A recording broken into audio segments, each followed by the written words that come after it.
지난 시간에 나눴던 말씀은 하나님께서 당신의 종을 어떻게 돌보고 있었느냐 하는 섭리에 대한 이야기와 참 열악한 사르밧 과부가 그거 한 덩어리 떡을 먹고 죽어야 하는 상황인데도 자기가 먹지 않고 하나님의 종에게 헌신적인 믿음을 드러낸 아주 영웅다운, 그렇게 역사적으로 먹고 살기 힘들고 종교적인 신앙생활하기 어려운 역사적인 그 칠흑같이 어두운 현실 속에서도 하나님에 대해서 그렇게 생명을 희생하면서까지 헌신할 수 있었던 영적 히어로 사르밧 과부 이야기를 함께 나눴습니다.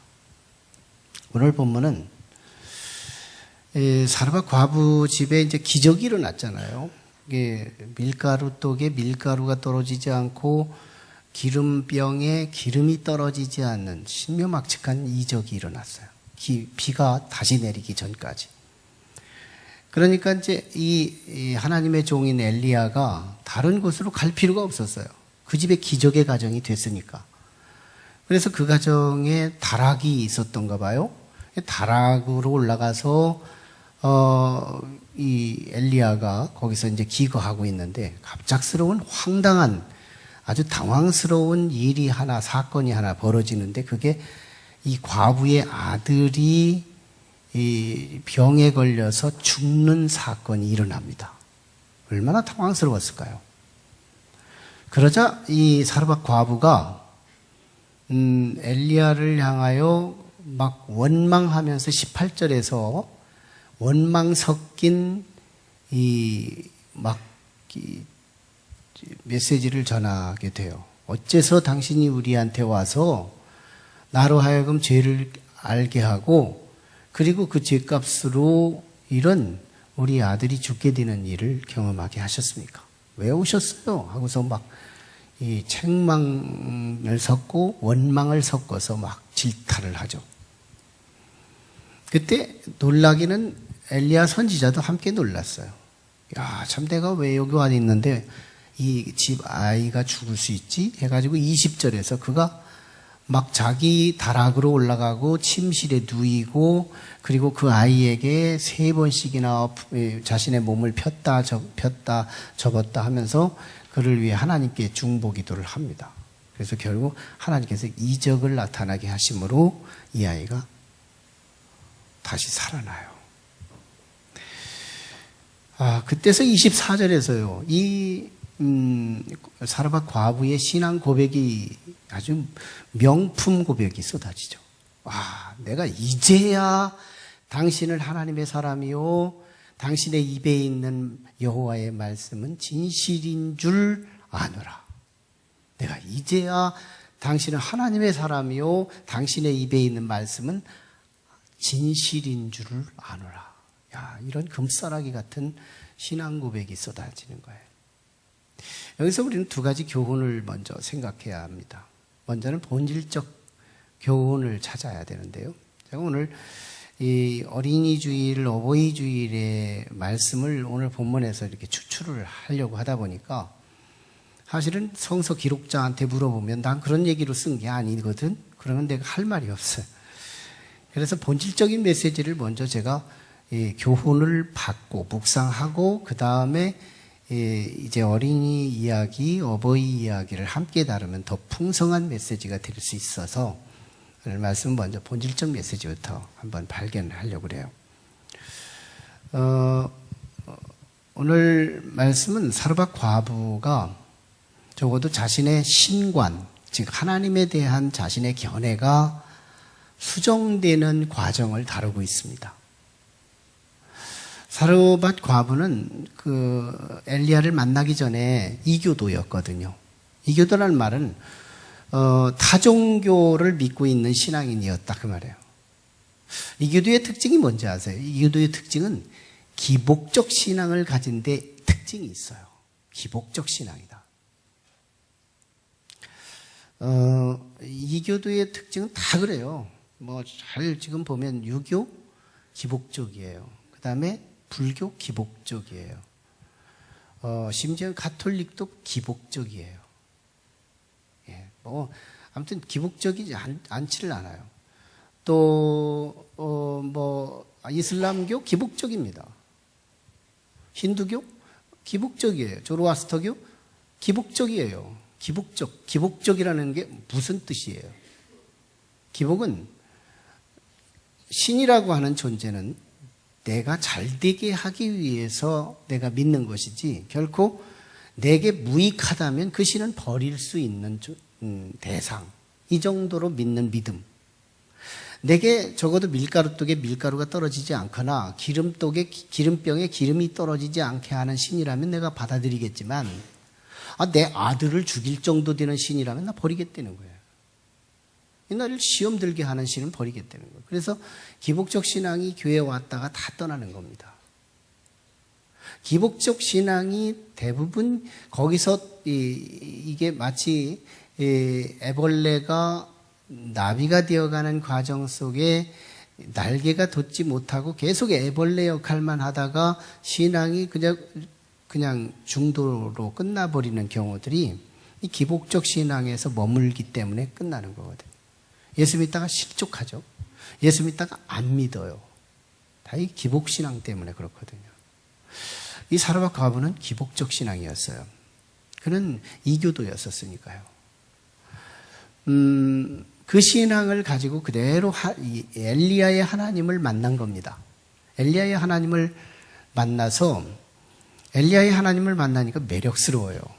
이 기근의 때에 3년 반 동안 기근, 비도 내리지 않고 이슬도 내리지 않는 이 작금의 현실 아래 이 밀가루가 떨어지지 않고 기름병에 기름이 떨어지지 않을 정도로 이런 풍성한 하나님이라면 믿음직한 하나님이신 게 맞았어요.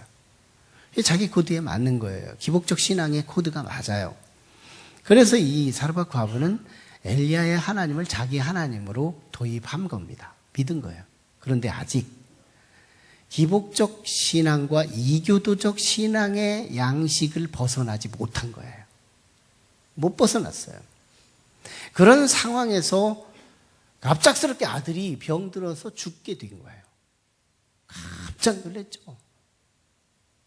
그래서 18절에 원망 섞고 항변을 섞어서 엘리야를 막 책망하듯이 공격하는 내용이 나오는 거예요.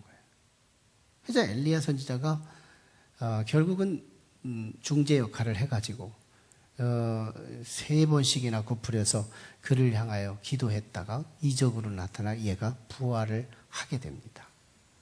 그래서 이제 24절에 명품 고백을 이제 한 얘기잖아요.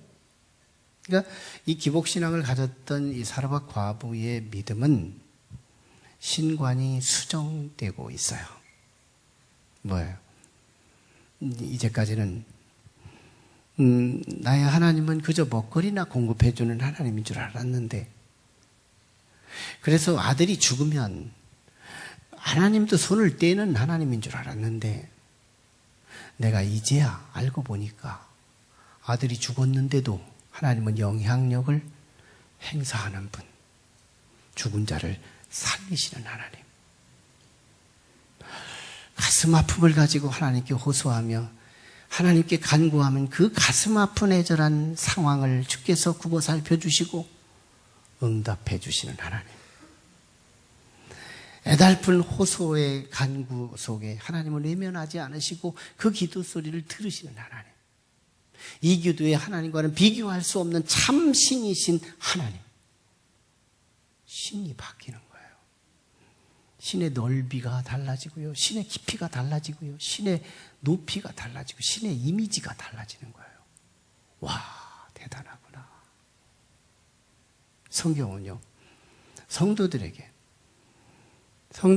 문제가 생기면 복음주의적 신앙, 진짜 참 그리스도인들에게 문제가 오잖아요. 그럼 진짜 그리스도인은 문제를 갖고 하나님께 나가거든요. 기도로 나가요. 진짜 그리스도인은 문제 오면 감기만 들려도 기도해요. 진짜 그리스도인은 조금만 내 몸을 흔들어대기만 하면 그걸 가지고 하나님께 기도로 나가요. 진짜 그리스도인은 그래요.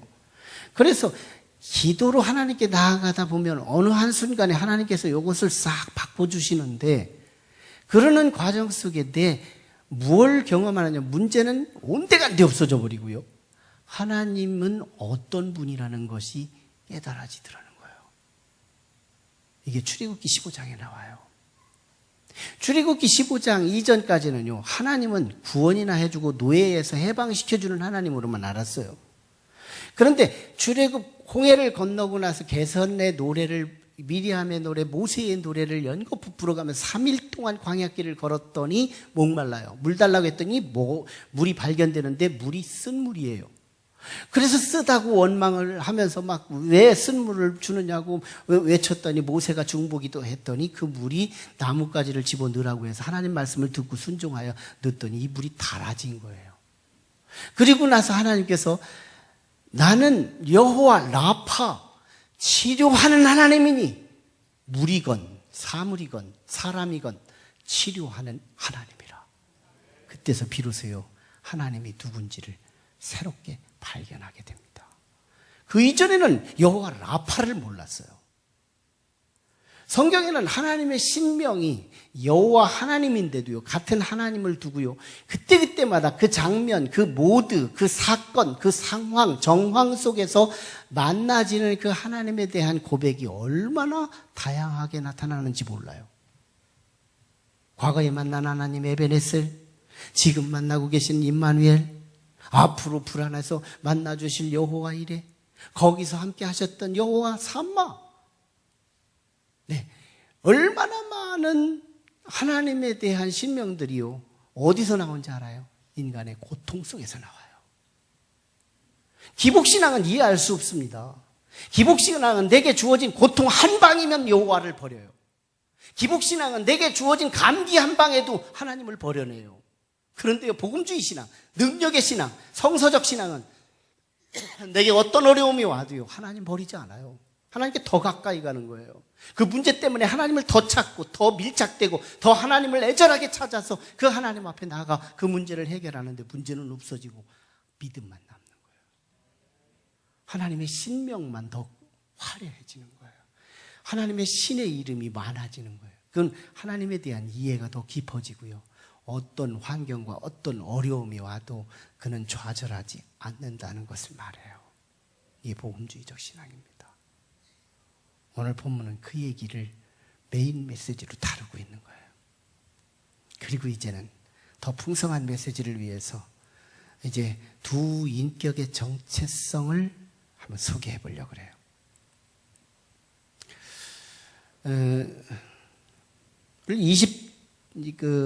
먼저는 어머니에 대한, 사르밧 과부를 통해 나타난 어머니의 정체성을 먼저 생각해야 돼요. 이 사르밧 과부는 이 유약한 여성이었어요. 그는 가난했습니다. 그는 남편을 잃었습니다. 그는 참 이 기근 속에서 먹고 살기도 어려웠습니다. 그는 유약한 여성이었어요. 환경에 어쩔 수 없이 밀려 살아야 하는 존재였어요. 그런데 그에게 아들이 있어요. 그 순간 그는 여자가 아닙니다. 그는 아들이 있는 순간 그에게는 여자가 아니고 어머니가 되는 거예요. 이 어머니는 참 놀랍죠. 어떤 열악한 환경 속에서도 어머니는 아들을 위해서 마지막까지 밀가루 한 줌을 모아서 아들에게 먹여주고자 마지막까지 나뭇가지를 줍고 있는 이 끈기 있는 어머니의 모습, 어머니의 힘. 이것이 1차적으로 우리가 짚어질 수 있는 말씀이고요. 이 어머니에게서 또 하나의 놀라운 어머니의 정체성 하나를 발견할 수 있는 면모 하나가 있는데 그게 뭐냐? 이 아들이 병들어 죽게 되자 18절에서 엘리야 선지자를 향하여 항변하는 내용을 뜯어보면, 엘리야 선지자요, 누가 우리 집에 오라 그랬어요? 당신이 우리 집에 와서 잠시 잠깐 밀가루 있고 기름 떨어지지 않는 은혜는 준 건 맞지만 내 아들이 죽을 것이라고는 나는 생각 못했습니다. 당신이 오는 순간 나는 율법에 민감해졌고, 율법에 민감해지다 보니까 내가 죄인인 걸 알았고, 내 죄책감이 나를 짓누르게 만들더니 이 죄로 인해서 내 아들을 심판하게 만들어 내 아들이 죽은 거 아니에요. 차라리 당신이 오지 않았더라면 우리 아들은 죽지 않았을 수도 있지 않았겠습니까? 나는 그런 하나님이라면, 나는 그 하나님이라면 나 안 믿고 싶어요. 당신 지금이라도 가세요. 이 사르밧 과부의 지금 그 마음을 한번 우리가 찾아보는 건데요. 사르밧 과부의 이 마음, 이 심정은 지금 내 아들을 혹시 살아날 수만 있다면 내가 지금까지 믿던 엘리야의 당신의 하나님은 버려버리고 싶어요. 당신의 하나님은 나 안 믿고 싶어요. 당신이 오지 않았으면 내가 그 하나님 만나지도 않았고, 그 하나님 만나지 않았다면 내가 민감성도 없어서 내 죄책감도 없었을 것이고, 내 죄책감이 없었으면 내 아들도 안 죽었을 텐데요. 당신의 하나님을 내가 만났더니 내 아들이 죽게 된 결과거든요. 그런 하나님이라면 나 버릴 거예요. 나 하나님을 버리고서라도 내 아들을 살리고 싶어 하는 그분이 누구예요? 어머니라는 거예요. 우리는요, 과연 하나님을 버리면서까지 아들을 선택하는 이 어머니가 옳으냐 틀리냐를 논하기 이전에 엄마의 심정을 보자는 거예요. 이 엄마의 심정은 옳으냐 그르냐로 판단할 수 없어요. 엄마의 그 심정은 자식이라면 모든 것을 의미한다는 거예요. 그게 우리의 부모님이라. 그게 우리의 부모예요. 절대로 부모는 이목구비로 볼 수 없어요. 키로 볼 수 없어요. 지식으로 볼 수 없어요. 소유로 볼 수 없어요. 부모는 내면으로 보는 거예요. 그게 우리의 부모예요. 그것만 안다면 우리의 부모는 주구렁망탱이가 돼도 우리 부모에 대한 태도는 숙연해질걸요. 함부로 대하지 않을걸요. 정말 부모는 위대할걸요.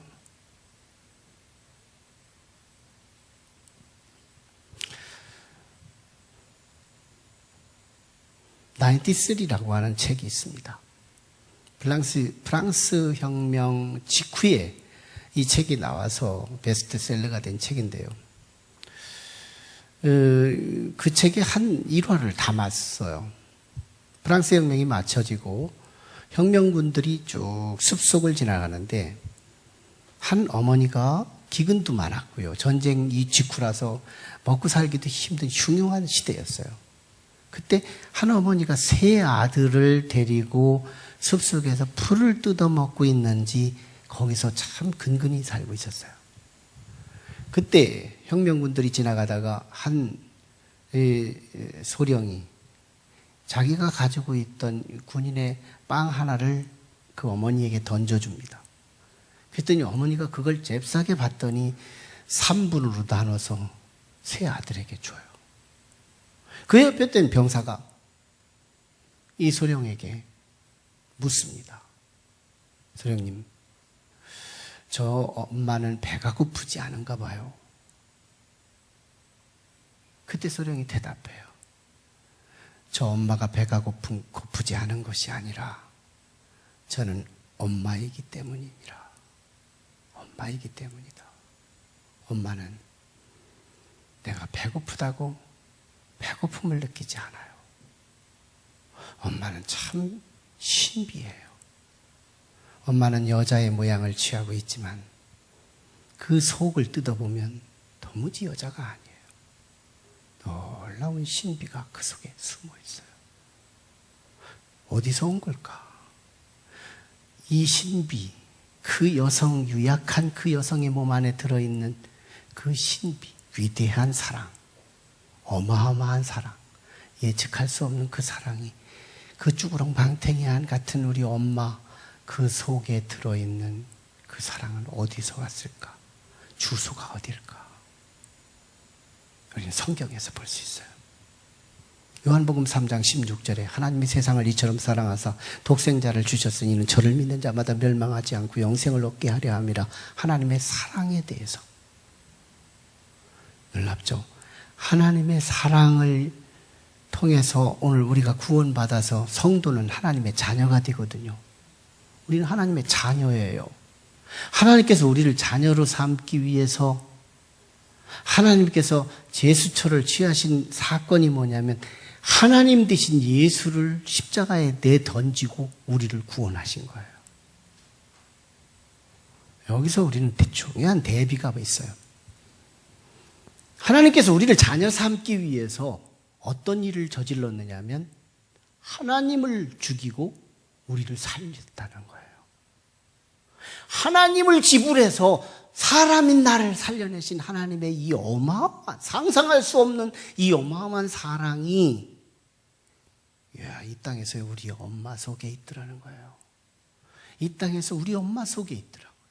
저는 우리 어머니를 생각하면 가끔씩 어머니 때문에 울어요. 못다한 효심 때문에 그런지 참 이해할 수 없는 거예요. 어머니 때문에 울어요. 그분은 돌아가신 지 오랜데도 기억도 잘 안 나는데도 그분이 어머니라는 어떤 노래만 나와도 이게 눈물이 나오는 거예요. 이상하죠. 어머니는 신비예요. 아버지도 같은 이유겠지만 우리는 참 그 부모님 속에 들어있는 그 신비. 이 땅에 하나님의 아가페를 가장 많이 비근하게 닮아있는 사랑이 하나 있으니 그게 스톨게 부모의 사랑이라. 어떤 사랑도 부모의 사랑을 따라갈 수 없는 그 절대적 사랑을 우리 부모님이 갖고 있더라는 거예요. 절대로 부모는 외면으로 보면 부모를 옆에 두고 또 부모를 못 보고 사는 인생이 될 것이지만 부모를 내면으로 본다면 지금 육신의 부모가 없어도 그 부모는 나와 함께하고 있을 겁니다. 우리는요, 정말 부모가 누군지만 안다면 그 부모를 홀대할 수가 없어요. 정말 늘 묵상해도 눈물이 나오고 늘 감격스러울 수밖에 없죠. 그분 속에 담겨진 건 그분은 여성인데도 여자가 아니라 신비라. 우리의 부모는 신비예요. 또 하나는 다시 살아난 아들을 통해서 자녀에 대한 정체성을 확인할 수 있어요. 다시 살아난 이 아들인 두 가지 사건 때문에 살아나는데요. 오늘 20절로 21절에 근거된 말씀입니다. 먼저 20절을 근거해서 보면 엘리야의 행동이 두 가지가 있어요.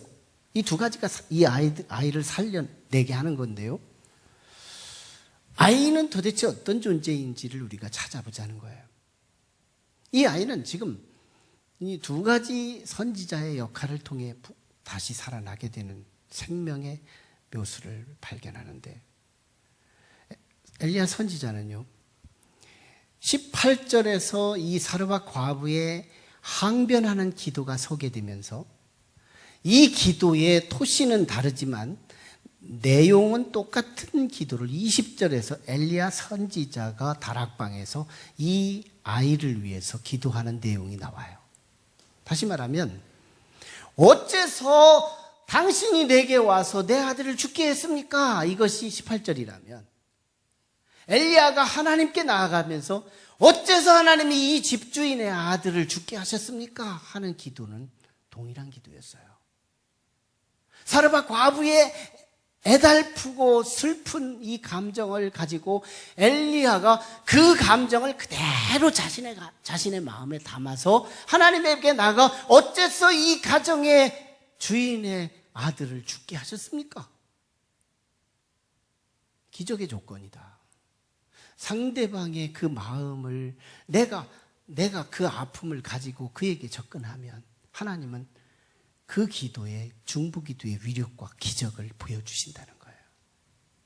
어느 부흥사 목사님을 통해서 제가 들었던 실제의 실화에 대한 간증인데요. 어느 교회인지는 저는 잘 모르겠어요. 설교를 통해 들은 말씀이기 때문에. 한 가정에 이 사르밧 과부의 가정처럼 어머니가 아들 하나만 두고 있었는데 어머니가 시름시름 앓아요. 그러면서 병원에 가서 중요한 진단을 못한 결과 무슨 병인지도 모르고 매일같이 말라 들어가는 거예요. 그래서 이 아이는 한 가지 믿음이 생겼어요. 유년주일학교, 초등학교 초반에 있었던 아이인데, 이 아이가 우리 담임 목사님이 오셔서 기도해 주면 살 것 같은 마음, 믿음이 있었어요. 그래서 이 아이는 목사님에게 찾아가서 우리 어머니에게 오셔서 목사님이 한 번만 기도해 주시면 살 것 같아요 하고 얘기하는데, 목사님은 이 바쁜 일 저 바쁜 일을 핑계대면서 차일피일 미루고 있는 거예요. 아이는 그래도 엄마를 살려야 되겠다는 절박함 속에 자꾸 사택 앞에 나타나는데, 그때 목사님은 이제 내가 한 번은 가줘야 되겠다 싶어서 그 집에 가가지고 방으로 딱 들어갔는데 피골이 상접해요. 근데 들어가자마자 악취가 자신의 코를 찌르는데요. 숨을 쉬지 않고 기도해야 되겠다는 생각이 드는 거예요. 여기서는 내가 숨을 쉴 수 없구나. 그래가지고 막 형식적 기도를 드리고 탁 나왔는데, 이 밖에서 이 아이, 엄마의 아들인 이 아이가 목사님의 눈과 마주친 거예요. 조금 전까지만 해도 이 아이가 목사님이 들어가셔서 기도하면 나을 거라고 하는 이 소망이 영롱한 눈빛을 볼 수가 있었는데, 그런데 이 아이, 형식적으로 기도하고 나오는 이 목사님과 눈을 마주친 이 아이는 눈이 부러져 있어요. 어깨가 적어져 있어요. 희망이 없어졌어요. 목사님 마음속에 갑자기 양심이 움직입니다. 그리고 이 아이가 불쌍해집니다. 목사님이 양심적인 회개를 해요. 내가 이러면 안 되겠구나.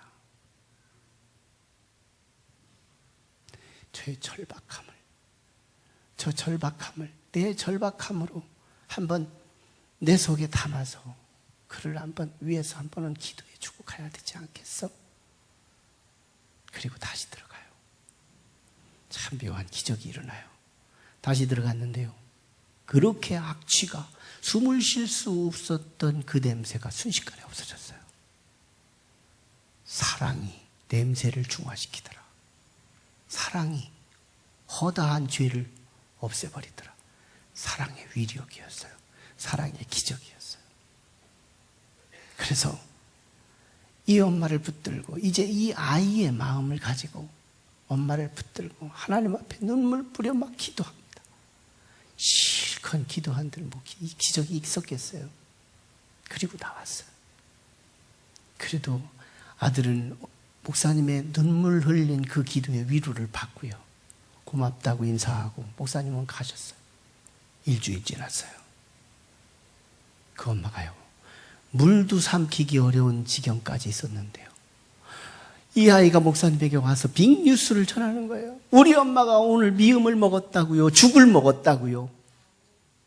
놀라운 생명의 회복의 역사가 일어났던 거예요. 지금 어떤 때 우리가 기적을 일어나느냐, 이웃의 그 아픔을 내 아픔으로 삼고 하나님께 나아갈 때 여기에 기적의 여건이 있더라는 거예요. 이 어린아이가 다시 부활할 수 있고 다시 살아날 수 있었던 요인은 바로 그 점 때문이었어요. 또 한 가지, 이 엘리야 선지자는 이 아이를 데리고 하나님 앞에 자기 침실에 놓고, 하나님께 여호와 하나님이여 어찌하여 이 집 주인의 아들을 죽게 하셨나이까 막 기도하면서, 여호와여 이 아이를 다시 영혼이 다시 소생하게 도와주시옵소서 막 간절히 하는데 미동도 안 해요. 다시 합니다. 미동도 안 해요. 다시 합니다.